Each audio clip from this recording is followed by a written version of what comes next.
Okay,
good afternoon, one and all. So let us start the module number 3. Though we are not totally done with module 1 and 2, there is the OBA pending. And OBA question I am planning to float 3 sets of questions for U56 students. So I will divide the questions into different groups. So there will be different questions for 3 different groups. So in a day or two, the OBA question will be uploaded. Still, I have not received any confirmation from other professors regarding what is going to be our IA syllabus. But unofficially, I am telling you, prepare first and second module full for IA 1. Mainly you prepare numerical, and many numericals I will be uploading. So a lot of my handwritten material yesterday I have uploaded in lecture number 10. The message also was given to you, so just check lecture number 10. Lot of block reduction numerical is uploaded there. Signal flow graph, many of the numericals we have done. For modeling also, many numericals we have done. So now what we are entering is, we are entering the module 3. So what I'll do is, in OBA 1, I will be asking actually 3 questions, totally 10 marks each, 30 marks. One question will be on modeling, one question will be on block reduction, one question will be on signal flow graph. So you have to do these 3 questions and you have to submit the OBA 1. Don't get stressed too much about submission deadline and all. As soon as possible. So don't worry much about submission late and other thing, but keep working. Okay, we will start with second order RLC step response directly. I will first show you what is the syllabus of module number 3. And as far as my opinion is concerned, this is the most critical chapter in the whole control system. So first 2 chapters we have seen, it mainly goes in a certain style. If you see the numericals on modeling, if you see the numericals on signal flow graph or block reduction, they certainly go in a model. So they are kind of numerical, means they are mathematical only. But here in the module number 3, the syllabus I'm showing, here you are going to find it is mainly talking about system and responses, and this is the module which is the closest to the classical control system. So whatever things we are studying, actually this is a classical control system. Last chapter will be something on modern control theory. So modern control theory will be using the subspace based method, that is the matrix based method. So only the last chapter gives you a glimpse of what is the modern control theory. But first 4 chapters, first 4 modules are classical control theory. You have seen very old examples and other thing we are covering. And this chapter, module number 3, is the closest to the very basics of system responses for different kind of standard input. So it starts with natural, and so the name of the title, time response and steady state error analysis. So there are 2 parts. First one is time response. Okay, so time response means I will be giving standard inputs to the system. Which system? Whose transfer function we know already. So if you are giving standard inputs, now there are mainly 4 types of standard inputs. First one is impulse, second one is step, third one is ramp, fourth one is parabola. So what are these four signals? First one is delta t. If you integrate delta t, you get ut, that is the unit step. If you integrate unit step, you get unit ramp, that is called as tut. And if you integrate tut, you get unit parabolic input, that is t square. So these are the four standard inputs. When we give to the system, how does the system respond? So this is mainly the topic that we are going to face in this module, and there are mainly two types of system. So first one is a first order system and second one is a second order system. In first order system, all the systems are going to be electrical, we are going to see, but not necessary.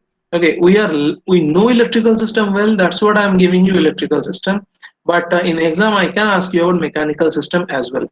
So instead of RL, if you are talking about FV analogy, instead of RL, instead of R I can connect a B, and in case of L I can connect a M. Okay, so in case of resistance I can connect a that is a dashpot B, or friction thing you have seen. And in case of L, that is the inductor, I can connect a mass. So if you're talking about the electrical system, it is RL system. If you're talking about the equivalent mechanical system, that is a FV equivalent or VF equivalent, you can say, it is going to be a dashpot and a mass system. Okay.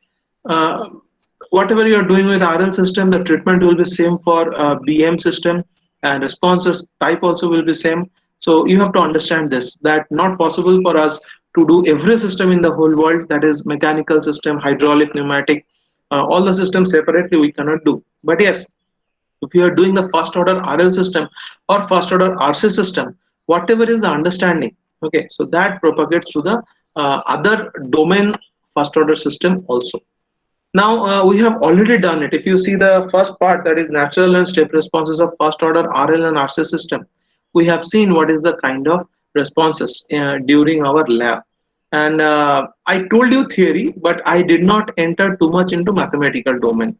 Responses I had shown, you have already submitted the experiments, you have seen that what kind of graph RL and RC natural response generates. What is meant by natural response? So first there is a RL, there is a resistance, inductor, and a DC source.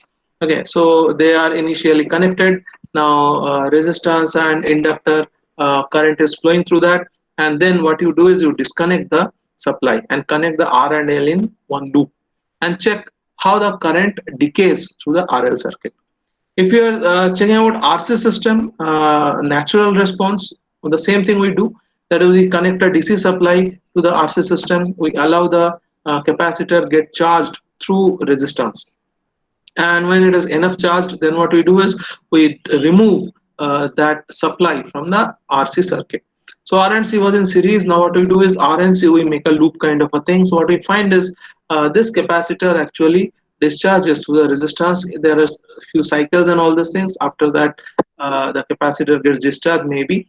So we have seen what is the kind of response. What we found was exponentially the charge in the RC circuit was decreasing. So there was no cycle as such.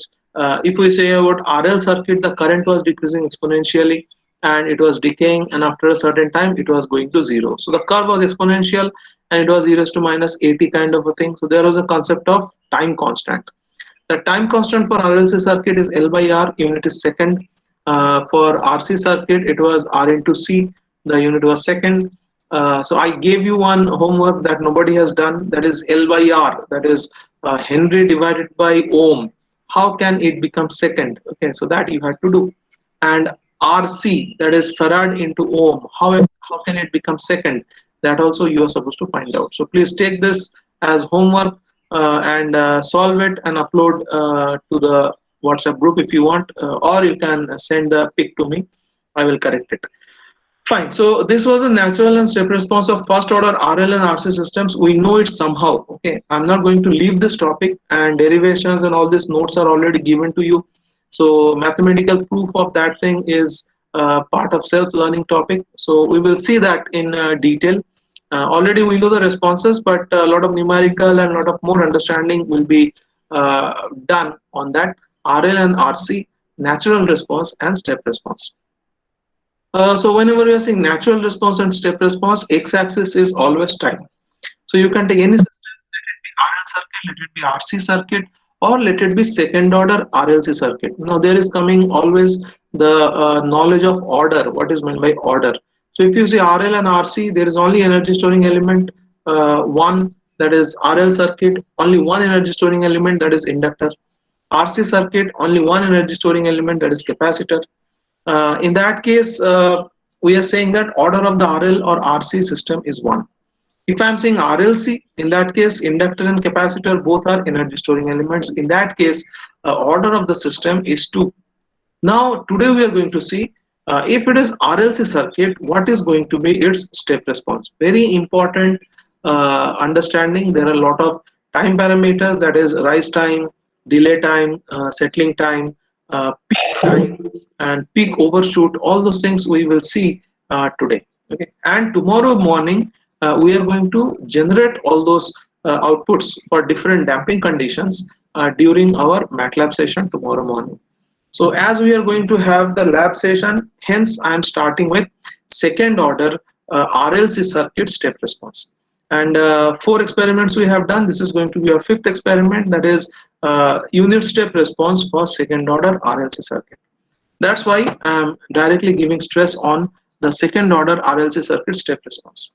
Now there are mainly 4 cases: underdamped, undamped, critical damped, overdamped. These are the 4 cases for second order RLC circuit. We will see how are the outputs.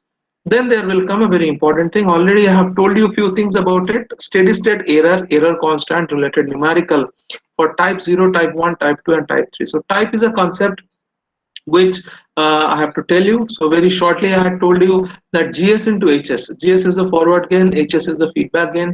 Multiply GS and HS, and you are supposed finding it is GS HS equal to 1 by S into S plus 2. I'll repeat again. Forward gain is given as GS, feedback gain is given as HS. So some formula parameters and all those things. So multiply GS and HS, which is called as open loop transfer function, OLTF. Very important concept, OLTF. And what is closed loop transfer function? G divided by 1 plus GH for negative feedback. So open loop transfer function is GH and closed loop transfer function is 1 divided by 1 plus GH. So in the open loop transfer function, if it is 1 by S into S plus 2, we have to see the denominator of open loop transfer function, and we have to see how many S are there. So if I say 1 by S into S plus 2, how many separate S? Okay, not S into S plus 2 don't see. Sirf S dekho, S raised to 1. How many S are there? So if I say 1 by S into S plus 2, that means type of the system is 1. If I say 1 by S square into S plus 2, in that case type will be 2. If I say 1 by S plus 2, that means that is multiplied with S raised to 0. Okay, that means type is 0. If I say 1 by S cube into S plus 2, in that case type is 3. So what is the definition of type? Check GH, check GS HS. In that case, in that transfer function in the denominator, check what is the power of pure S. Okay, if I say S plus 2, S plus A, S plus B something, that is actually poles which are in the left hand side of geometric axis. What you have to say is how many poles are there on origin. So 1 by S cube, 1 by S cube means there are 3 poles on origin. That means type of the system is 3. If I say 1 by S square into S plus 2, so one pole is there at S is equal to minus 2 and 2 poles are there on origin. In that case, type of the system will be 2. We will do numerical on that. If the type of the system changes, at that time its steady state error also changes. So this is another very important topic: steady state error, error constants.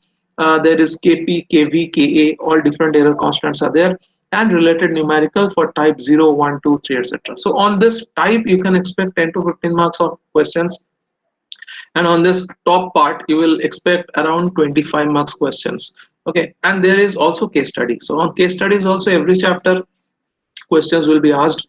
So what you can say is around 10 to 12 mark question on steady state error, around 8 to 10 mark question on case study, and around 20 marks question on time response of steady state error analysis, that is natural and step response. So nothing you can leave out of it.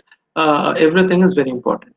And to understand how does the system function, okay, we have to find out how much is the steady state error. Now some students are asking, if the waveform is diverging means exponentially increasing like this, so you have given some input for that, output is exponentially increasing and going to infinity. How much is the steady state error for that? So in that case, we don't find steady state error, because whenever the output is diverging, okay, in that case error is going to infinity at t is equal to infinity. So in that case, you have to say that steady state error becomes infinity. So whenever we are studying type, so with respect to type, with respect to the input, we will find, or there will come a formula, or we will make a table of 3 by 3. We will see actually what is the relationship between input, system type, and system steady state error. So steady state error can be 0. Suppose if you are giving a unit step input and you are finding that the waveform increases like this, capacitor waveform increases like this and touches the input like this. Okay, so it increases like this and touches the input. So after certain time of its starting, output touches the input. In that case, input is this parallel line, 1 unit step, and output is also touching 1. So at steady state, the error between input and output, the difference between input and output is 0, because output is touching the input after maybe 10 seconds. Okay. So in that case, steady state error will be input minus output, that will be 0. But sometimes suppose I am saying I am giving input as 1, and after steady state, the waveform is getting stable at 0.7. Okay, so how much is the steady state error? 1 minus 0.7, so is equal to 0.3. Sir, what is steady state? Steady state means steady state error. First, you have to understand what is steady state. Steady state means initially, whenever we are giving, so today only we are discussing about it. Whenever we are giving input to the system actually oscillates in time domain. System output oscillates like this. Okay, and after certain time, the system comes to a stable value. Output comes to a stable value like this. So you are giving this unit step input. So waveform goes like this, oscillates across this, and after that it comes to a steady state. A steady state means output is not changing with respect to time. Suppose I say output is input is 1 volt and output is 0.7 volt constant. So initially it was not 0.7 volt constant. Initially it was oscillating. Okay, and after certain time, let's say after 15 minutes of time, the output has become 0.7 volt, and forever the output is 0.7 volt. So initially there was oscillation. So today only we will see what is exactly meant by steady state. Initially the output was changing, varying with respect to time. Then after suppose 15 seconds or 15 minutes, whatever, the output is not varying anymore. The output is 0.7 volt constant. That is actually steady state. Steady means output is not varying with respect to time. It is steady at a certain value. Whenever the output is steady, suppose 0.7 volt, at that time you have to check how much is the difference between input and output. So input I had given as 1 volt, steady, that is a unit step error. And whenever the waveform has become stable, at that time we are trying to find out how much is the difference between input and output. So input I have given as 1, output is 0.7, difference is 0.3. So that is 0.3 is called a steady state error. See, I have explained all this thing in the lecture, so it seems you people are not following the lecture closely. So today's lecture only again we'll discussing about all this thing. So steady state error means whenever the definition is whenever the output is steady, whenever the output is not changing its level, output is steady like this. Okay, in that case, find out the difference between input and output. Okay, so that is actually called as steady state error. Don't take much pain. We will go into steady state error. There is another lab on it, so we will find out what is steady state error. Fine. So these are the topics that we are going to see. This is a chapter from where we are going to find out page number 241 from the book of M. Gopal. So please mark this chapter. So this is how it looks like. Performance specification on system time response. So this is going to be your source from where you will prepare. And obviously my notes are there. So today only I will upload one note and you have to read that before the lab tomorrow. So I will tell you which initial 6-7 pages you have to read. You have to understand what are the 4 different types of responses for zeta, and then you have to come for tomorrow's lab.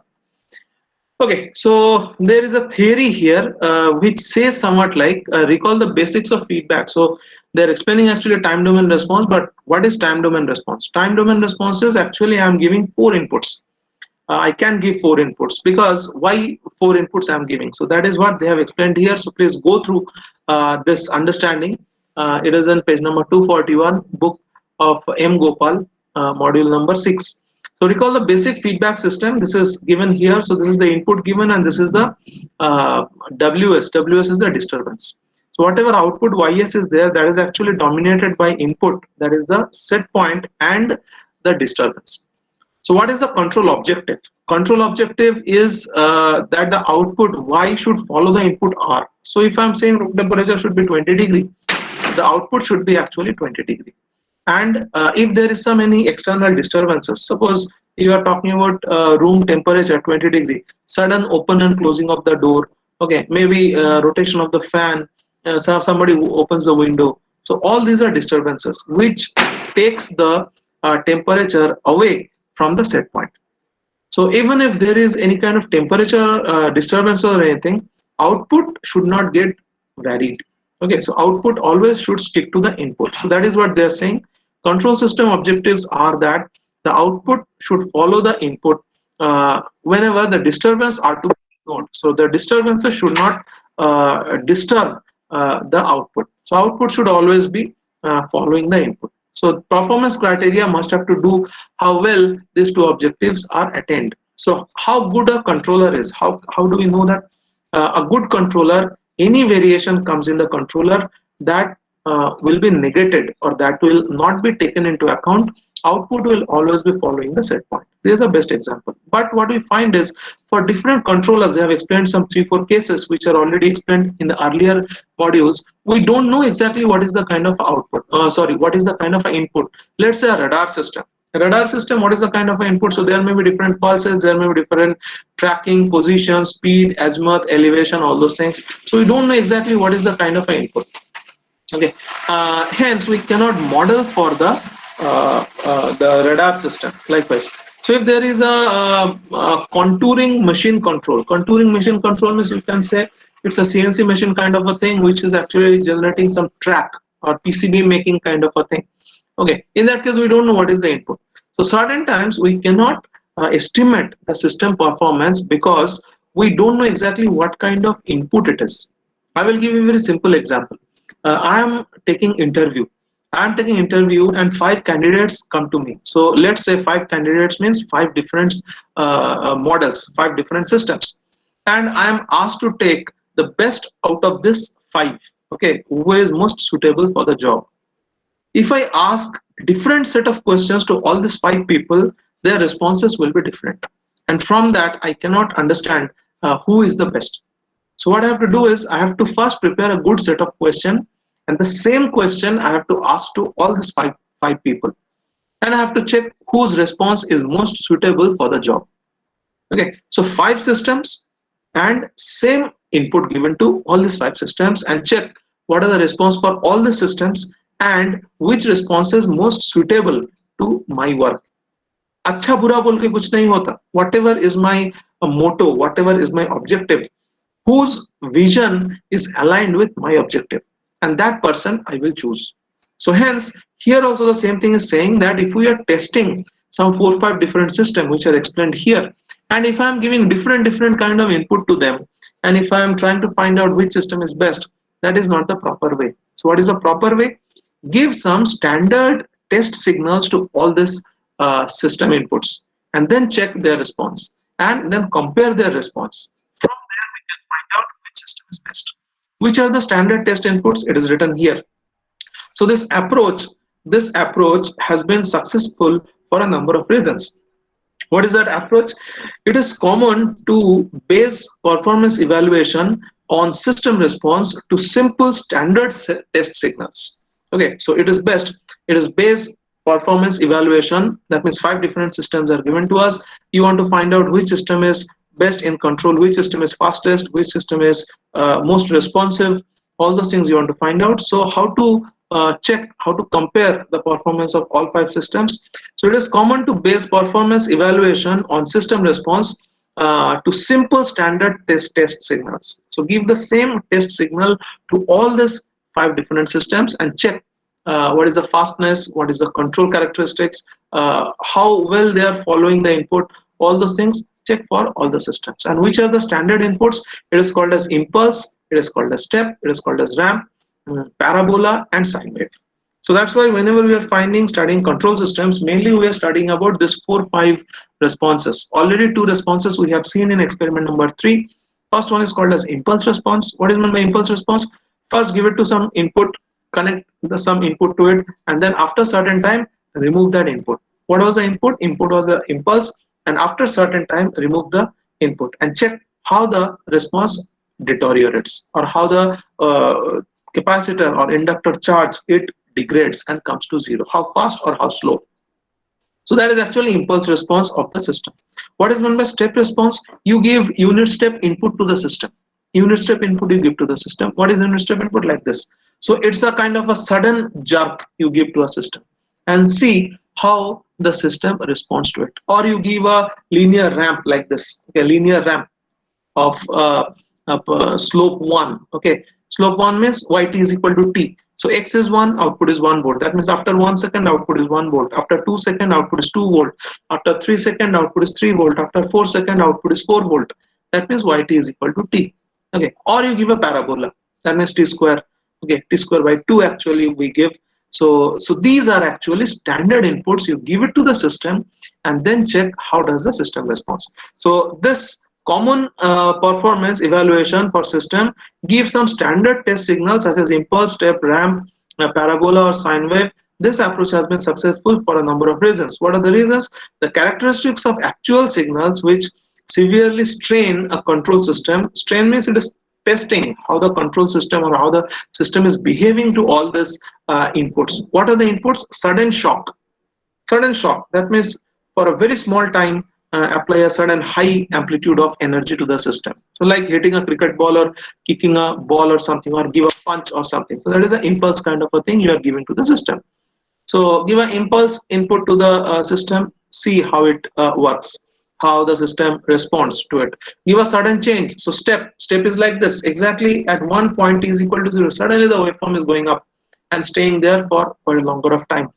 So a sudden change, step, or constant velocity. So constantly you gradually keep on increasing its amplitude. So at 1 second give 1 volt, 2 second 2 volt, 3 second 3 volt, 4 second 4 volt. So gradually, constantly you keep on increasing its velocity and check how the system responds to that. Or constant acceleration. At 1 second output is 1, 2 second output is 4, 3 second input is 9, 4 second input is 16. So at 1, 1, 2, 4, 3, 9, 4, 16, 5, 25, 6, 36. So this is the kind of a square wave input you can give to a system. That is the constant acceleration. And experience with the actual performance of various classes of control system has established a good correlation between the responses of this system. So give the standard inputs and check how does the system respond to it. So design is much concerned with the comparison of the competitive systems. So there are 5 systems. I told you there are 5 candidates. I want to check their impulse response. So impulse response or step response tells us about fastness of production of output. So if I want to check the fastness of 5 different systems, I have to give the same input. Okay, input of same fastness to each of the system, and I have to check how fast the system is generating the output. Now there are 2 kinds of responses. So whatever we are going to study in this chapter is actually time domain response. That means every response, every system response, we are going to find it's in time domain. So x-axis is always going to be time and y-axis is going to be how much is the output with respect to time. In the next module, that is in the module number 4, we are going to check Bode plot, Poral plot and all those things, maybe root locus. So it will be actually frequency domain response. And whenever I'm talking about a system domain response or complete system response, it is actually the addition of its time domain response as well as frequency domain response. So any response separately, it cannot tell everything about a system. So only time domain response, so system might be having very good time domain response, but as soon as you're trying to find its frequency domain response, you will be finding it's very poor. Okay, so gain margin, phase margin, all those things we can find out from the system time domain response. Likewise, so time domain response and frequency domain response together tells us everything about a system. So next module we will be seeing what is the frequency domain response of the system. So here we will not include the robustness, insensitivity, jane do. All this theory you just go through. The performance specifications. Okay, so what are the performance specification for a time domain response? So the study of a control system. So whenever you are saying a control system, it is the controller, and then there will come the process, and there will come some intermediate actuator. So controller, actuator, process, loop, feedback, all together, this is a control system. How fast they are, how slow they are, we can find out from its transient and steady state response. So I told you, as soon as we are giving some step input to our system, initially its output will oscillate like this, and after certain time it will go into steady mode. So whenever you are finding response of a system, output of a system, it's having two states. Now very important thing I'm explaining in the last 20 minutes. Please listen. Whenever I'm giving a input to a system, there will be two responses like this. Okay, so this is the input. So this is one is the input. So input out, this is the input output graph for a second order RLC system with step input. Okay, impulse input we are not checking. So unit step input. So what is the input? 0 to 1 and this steady. So this is the input given to the system. Very properly you understand. So this is called as a typical unit step response of a control system. I will say second order RLC system. Okay, so our second order RLC is a control system. So this is a standard response of a second order system. So whenever I am giving this kind of an input, okay, 1, that is unit step, and it is going up to infinity to a second order system. What happens is initially the output is 0 as time goes by. So this is kind of a RLC system, and output we are taking across the capacitor. So how the capacitor voltage is building up, that is actually we are showing here, because for my system, RLC system, capacitor voltage is the output voltage. So what you will find is initially the capacitor voltage will be 0 at t is equal to 0. Just now when you have closed the switch, t is equal to 0, so output voltage will be equal to 0. Then the output voltage across capacitor will keep on rising. So here this is 1, okay, and whenever it comes here somewhere, so output is 50% of the output. So it is called as delay time. So 0 to 50%, okay, this time will be called as a delay time. Then 0 to 100% first. Okay, so input is 1. Whenever the output touches 1, okay, that time is called as a rise time. So initial, whenever the output is increasing. Suppose I have given 1 volt to 1 volt DC to the RLC circuit, and I'm checking how much is the voltage across the capacitor. So initially, whatever time taken, let's say initial time taken is kind of suppose 5 seconds.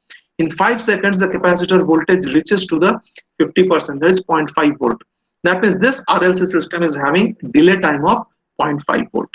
Then suppose sorry, 0.5 seconds. Then suppose in 3 seconds the output is reaching to 1 volt.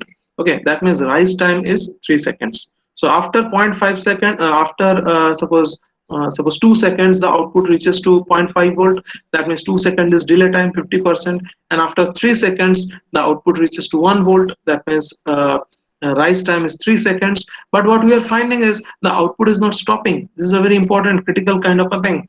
Okay, and this is under damping. So in tomorrow's lab, we will be seeing what is underdamping. Underdamping means it goes crosses the input. So this is not amplifier circuit, but what we are finding is the output crosses the input. So you are giving 1 volt input, but what you will be finding is the output will go to 1.4 volt. Okay, but it will not stay there. Again, it will come back. It will come down to maybe 0.7 volt. Then again, it will go up. It will go to 1.2 volt. Then again, it will come down 0.2 volt. Then again, it will go up 1.1. Then again, it has come down 0.9. That means 1.05, then 0.95, and after a certain time that output will get steady to 1. Most important thing that you have to understand is this, that this is RLC circuit, we have given a step input to it, and we find initially how much is the output voltage. So output voltage is taken across the capacitor. What we find is after 2 seconds the capacitor voltage is 0.5 volt. That means 2 seconds is the delay time. After 3 seconds the capacitor voltage becomes 1 volt. Okay, so 1 volt is the input I am giving, and after 3 seconds the output reaches to 1 volt. That means rise time is 3 seconds. But it doesn't stop there. Okay, the output doesn't stop there. Capacitor voltage, it keeps on increasing, and it goes to suppose 1.4 volt. ये थोड़ा अजीब चक्कर है. And what is this time called? This time is called as peak time. Peak, P-E-A-K. Okay, and this amplitude, suppose 1.4 volt. So from 1 is the input, but output has gone to 1.4. That means 40% increases there over 1. Okay, so input given is 1, and suppose output is 1.3 volt. That means 30% increases there over 1. Okay, then we can call it that percentage MP. This is MP, that is peak overshoot. It is given here, peak overshoot. Percentage MP is 30% if this output goes to 1.3. If this output goes to 1.4, percentage MP is 40%. We can calculate all this thing from RLC value. Then it doesn't stop there. It again falls. Okay, it falls. Suppose then you can check it comes below to this 1. Okay, initially it has gone above 1, 1.4.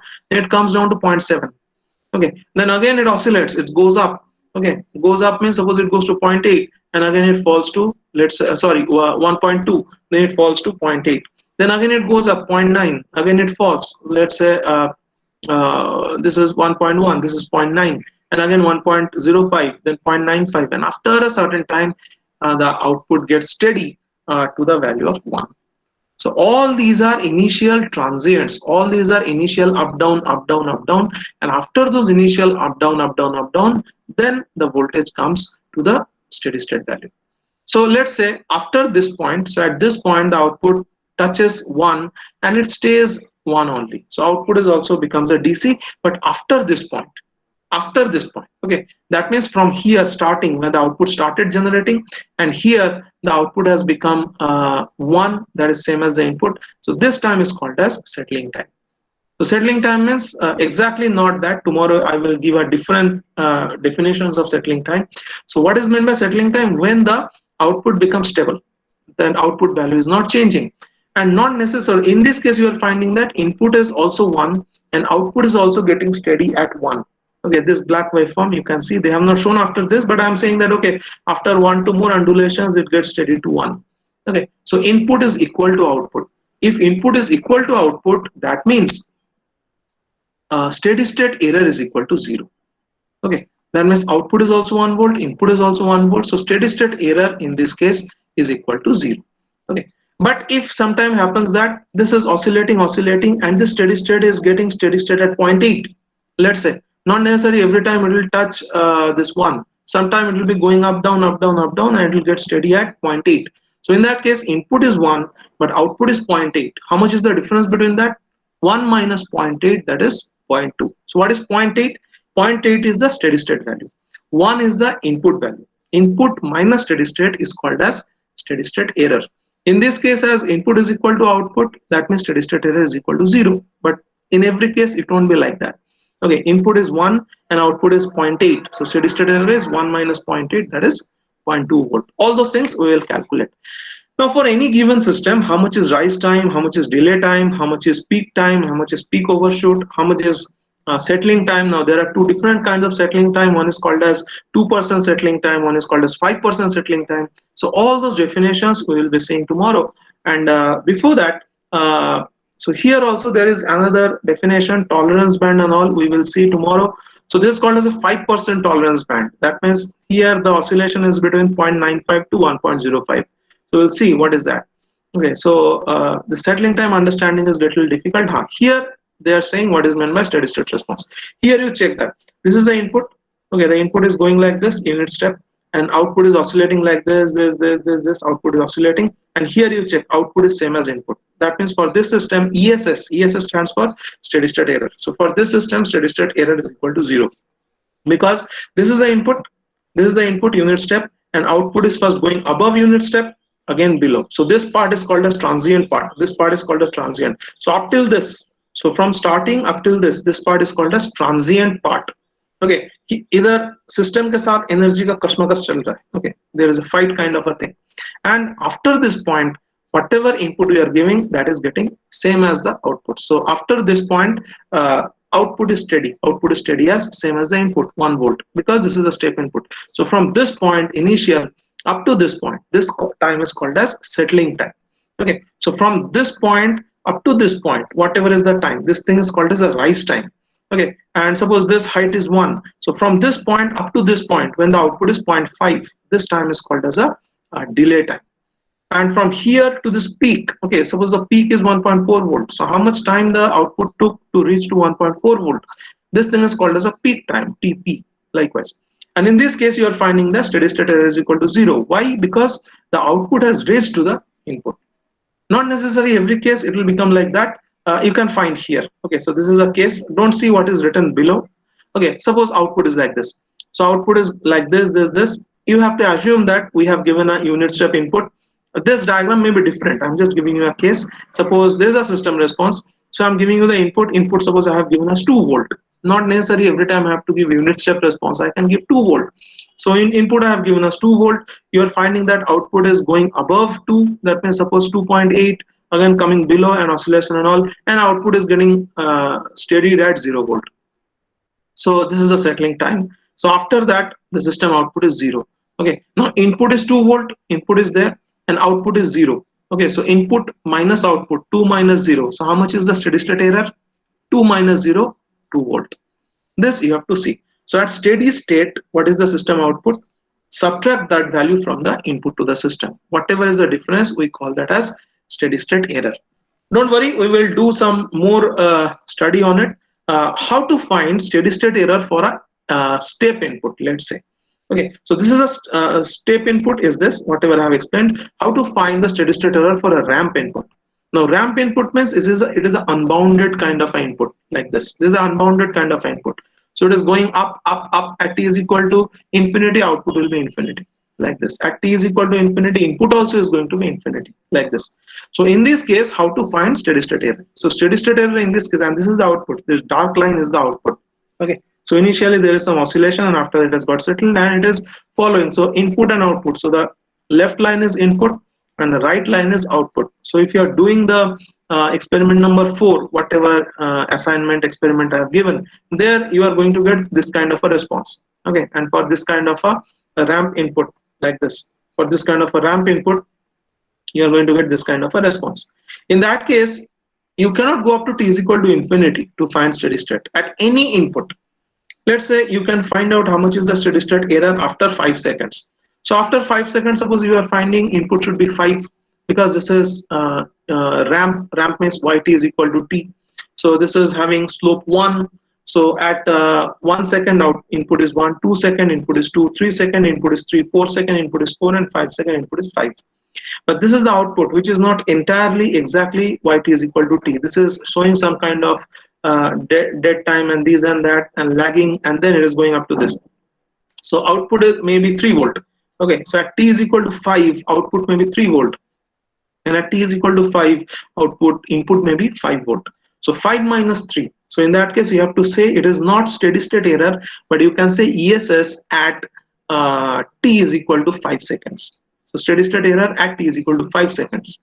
For step input, you are saying steady state error. You won't have to mention time, but for ramp, you have to mention time.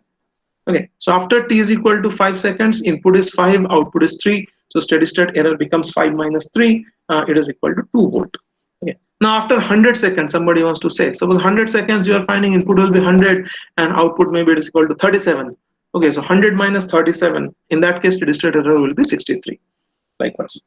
So all these things we will see in detail. Let us go to my handwritten notes, and we are going to see very fast. So this notes actually I will upload, and I will tell you what to prepare from this. So what you have to prepare is what are the different responses for underdamping, overdamping, critical damping, and also tomorrow's lab we are going to see this thing. So initially we will be having some discussion, and later on we will be having the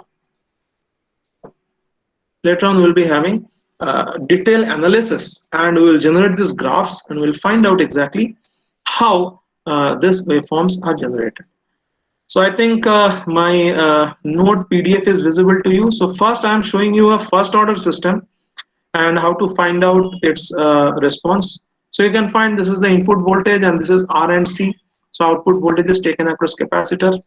So V output is equal to 1 by CS, and input is R plus 1 by CS. So if you just find out V output by V input, you'll find out it is 1 by 1 plus RCS. So RC is nothing but is called as a tau. Okay, so for RC circuit, it is called as a tau. Now this is V output by V input. Now V output you want to find out. So V output is equal to V input into 1 by 1 plus RCS. So give step input. So here I am saying give the step input. So Vn is equal to 1 by S. So V output is equal to 1 by S into 1 by 1 plus RCS. So this proof, that is whatever is the transfer function. So transfer function is 1 by CS, that is the impedance of C, 1 by CS divided by R plus 1 by CS. So if you rationalize that, you will be finding it comes in this form, that is 1 by 1 plus RCS.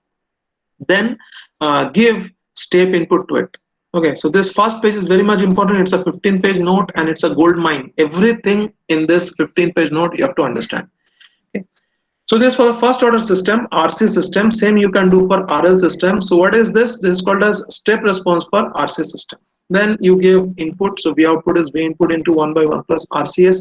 R and C is the system parameter, and C is only one energy storing element. That's why this is called as a first order system. So here you are finding is maximum power of S in the denominator is 1. Okay, so this is 1 by 1 plus RCS. Likewise, so V output is equal to 1 minus e raised to minus t by RC. So 1 by S means 1 of ut, and 1 by S plus 1 by RC, it is nothing but e raised to minus t by RC. So it is 1 minus e raised to minus t by tau. So where RC is called as a tau, which is called as a time constant, we will find what is meant by time constant. So this is the step response of RC system, first order system. And how to show it?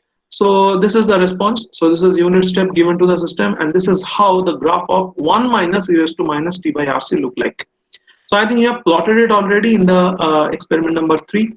And here two waveforms I have shown. In this case, you are finding that output is rising very slow. Okay. In this case, RC value is very high. So if time constant is high, in that case, the response becomes slow. Whereas in this case, you are finding that the rise is very fast. Okay. So in this case, this is the transient region.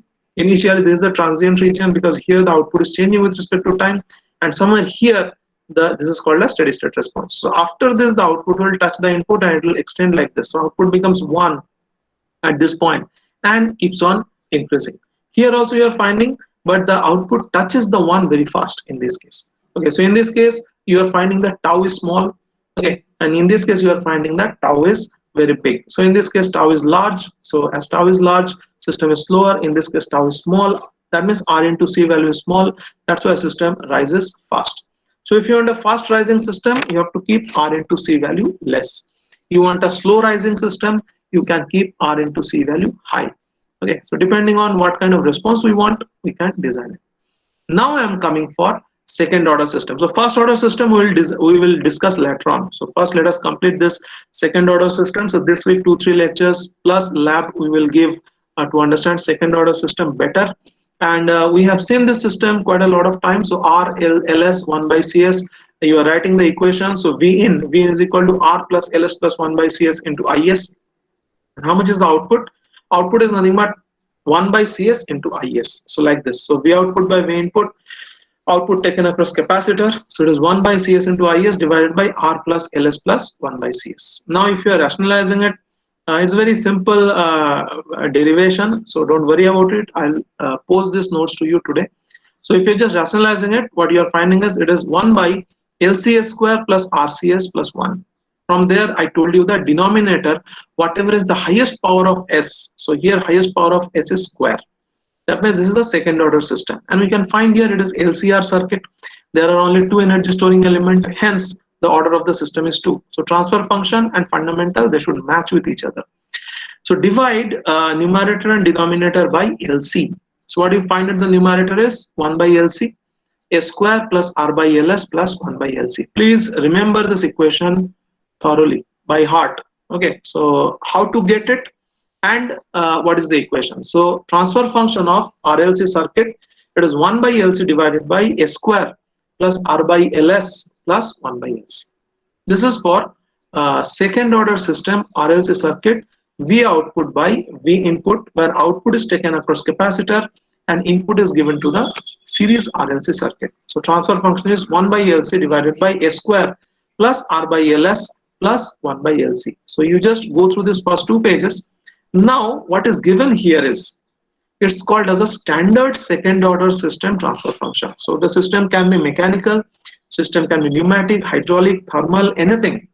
This is actually a standard second order or generalized second order system transfer function. And the system parameters. So here for the first order system, what was the system parameter? The system parameter was tau.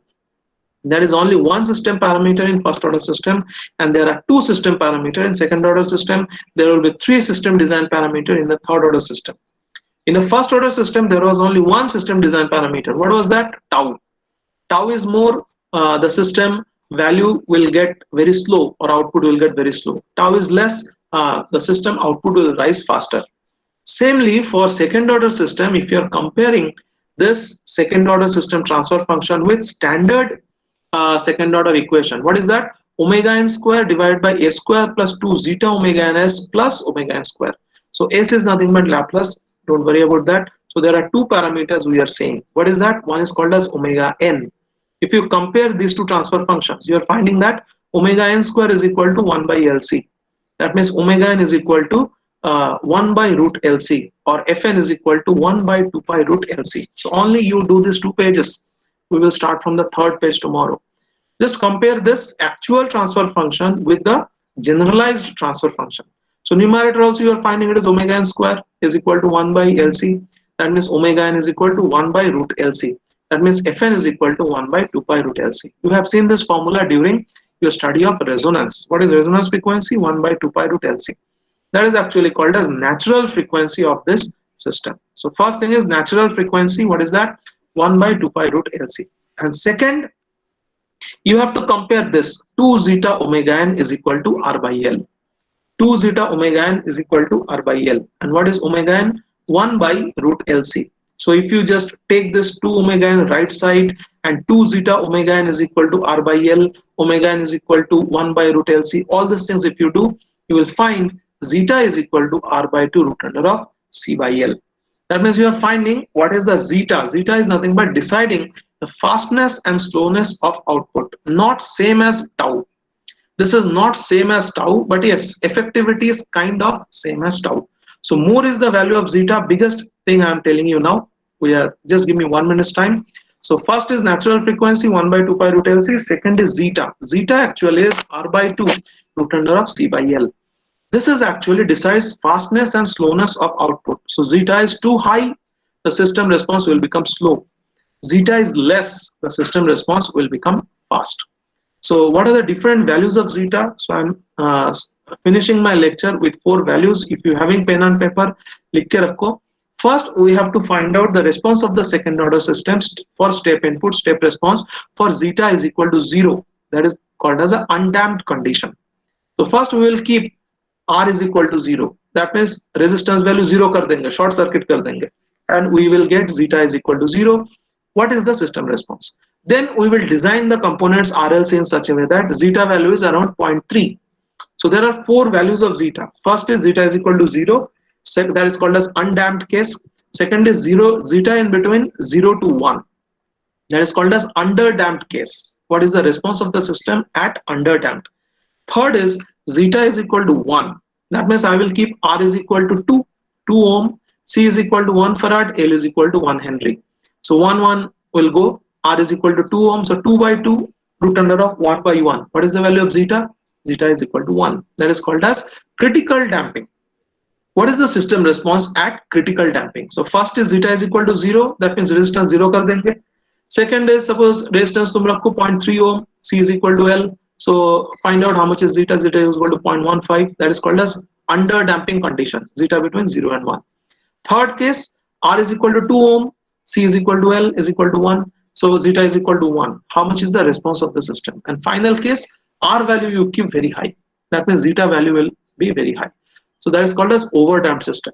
So zeta 0 undamped, zeta between 0 and 1 underdamped, zeta is equal to 1, that is critical damp, and zeta greater than 1, that is zeta is equal to 2, 5, 10 overdamped.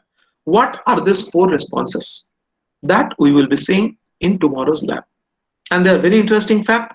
Most important is underdamped response. Just now whatever response I have shown you in the previous slide, that is actually underdamped response. So all those rise time, peak time, delay time, peak overshoot, all those things comes when the zeta value is in between 0 to 1. So please don't miss tomorrow's lab and don't miss the lectures in this week. We will see different cases, numericals.